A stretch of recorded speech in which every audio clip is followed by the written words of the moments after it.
سلام بچه ها، خیلی خوش اومدیم به این ویدیو. من هانی هستم و امروز میخوایم تو این ویدیو گیاهای آکواریومی رو انتقال بدیم به تانک اصلی و لایک و کامنت و سابسکرایبتون فراموش نشه. دوستون دارم خیلی زیاد. بریم برای ویدیو. خب بریم که اینا رو از اون نمیدونم چیه پنبست چیه، بریم اینا رو از تو اینا در بیاریم.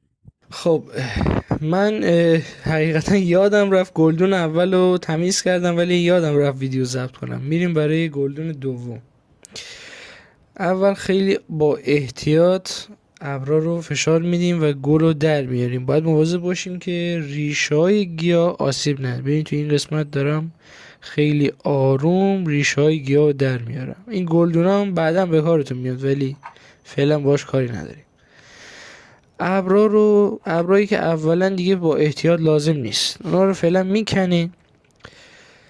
وقتی رسیدین به مرکز فعلا که باید اولا که وقتی اونا رو ابرا رو کندین بعضی ریز ابر دور ریشا گیر میکنه، اونو بعدا باید توی آب تمیز بشورین، تکون بدین خودش در میاد. لازم نیست فشار بدین، اگر زیاد فشار بدین ریشه ها رو هم با خودتون میکنین، ریشه هم با خودگی ها کلن در میاد. بعد ریار ناقص میشه و چون تازه شما به تانکتون انتقال دادین احتمال داره پوسیدگیش زیاد بشه و از بین بره گیاه. خب تو این قسمت داریم جدا میکنیم از هم. دقت داشته باشین که سالم در بیارین و بعد از اینکه سالم در آوردین معمولا بعد از اینکه شما گیاه رو میخرین از گلون در میارین برگ های پایینی پوسیده است. چون برگای پایینی توی گلدون بوده، نور کافی بهش نرسیده یا اصلا نوری بهش نرسیده، اون برگا میپوسن. این قسمت هم که داریم تمیز میکنیم، برگای کثیف رو جدا میکنیم، میکنیم، داریم مشاهده میکنیم. نگران نباشین که اون برگایی که کندین قرار گیاه خراب، اونا برگای مرده است، اونا کاری به گیاهتون نداره.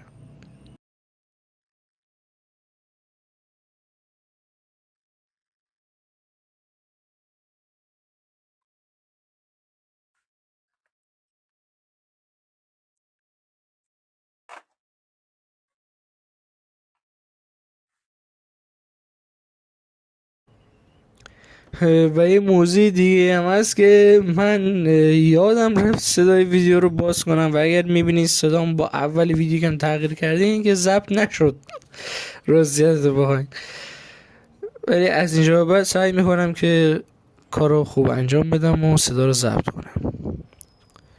بریم برای ادامه کار.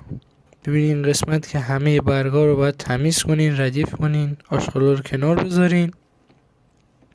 بعد که تمیز کردین همه رو با هم یه دسته میکنین یا جدا جدا. من دسته ای انجام میدم چون زیاد فرق نمیکنه، بیشترش رو تمیز کردم. اون کاسه ها بغلم بر میدارین و همونجوری که گفتم میریم برای گلدون دو. گلدون دو هم همون کاری که گلدون اول کردیم و انجام میدیم، در میاریم، تمیز میکنیم. گلدون در میاریم، بله گلدون در میاریم، تمیز میکنیم و میکنیم توش توی آب میکنیم، توی آب تکون میدیم، بله میذاریم کنار. گلدون بعدی گیاهی که من عاشقشم، گیاه پتوس. این گیاهی که میبینین گیاه آنوبیاسه و خیلی هم پر ریشه بود. عاشق این گیاه هم، نه با سختی آب خوب میسازه، زیاد چیزی براش مهم نیست.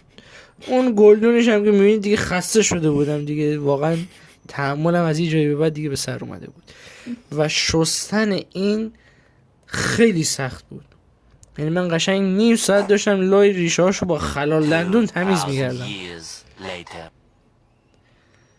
میریم برای در آوردن سنگا. بچه ها گوش کنید، وقتی میخواین گیاهاتون رو خارج از به قول معروف کود مال آکواریوم، خاک مال آکواریوم بکاری، یا باید از گیاهای مقاوم استفاده کنین یا گیاهایی که نیازی به بستر ندارن.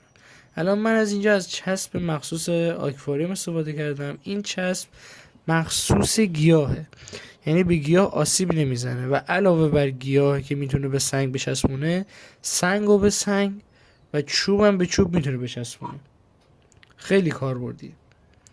اینجا میبینید که چسب رو زدم، بعد سنگ باید خوش باشه. بعد اینکه به هم چسبوندیم به یه مدت کوتاهی در هولوش مثلا 20 ثانیه اینا یا بسا بیشتر بسا کمتر نگه میدارین. بعد از اینکه خوش شد به تانک انتقال میدین. هر چقدر زودتر به تانک انتقال بدین بهتره. چرا؟ چون گیاه ها بیرون آب خشک میشن. نباید برای مدت طولانی گیاه آبزی بیرون آب خشک میشن.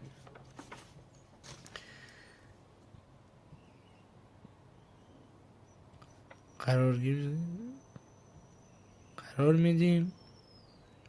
بله، اینم کوچولو رو توی همون گلدون بود، ولی دیگه چون جدا شده بود گفتم یه گوشه آکواریوم باشه واسه خودش حال کنه. امیدی بهش نیست ولی حالا شاید گرفت. بعد یه نکته هست، این چسبی که من میزنم چسب قطره‌ای نیست، شاید رنگ شبیهش باشه ولی چسب مخصوص آکواریومه. حالا بعدن آخر ویدیو عکسشو براتون میذارم. از آکواریوم فروشی میتونین تهیهش کنین.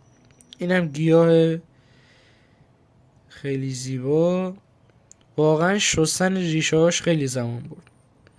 خوبی این گیاه اینه که اگر 2 شاخه باشه، یعنی 2 قسمت باشه، از قسمت ته قسمت سر، میتونی قطعش کنی و تبدیل به 2 تا گیاه بشه. ولی من چون دوست داشتم اون قسمت رو پر کنه دیگه کوتاهش نکردم. میریم برای جاگذاریش. بفرما.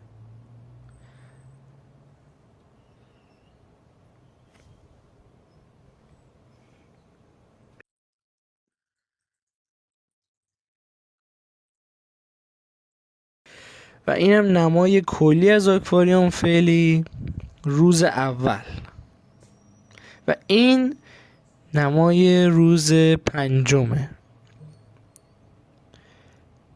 تا بعد امیدوارم لذت برده باشید. مرسی که این ویدیو رو دیدین.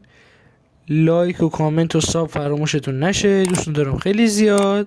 خدا نگهدار.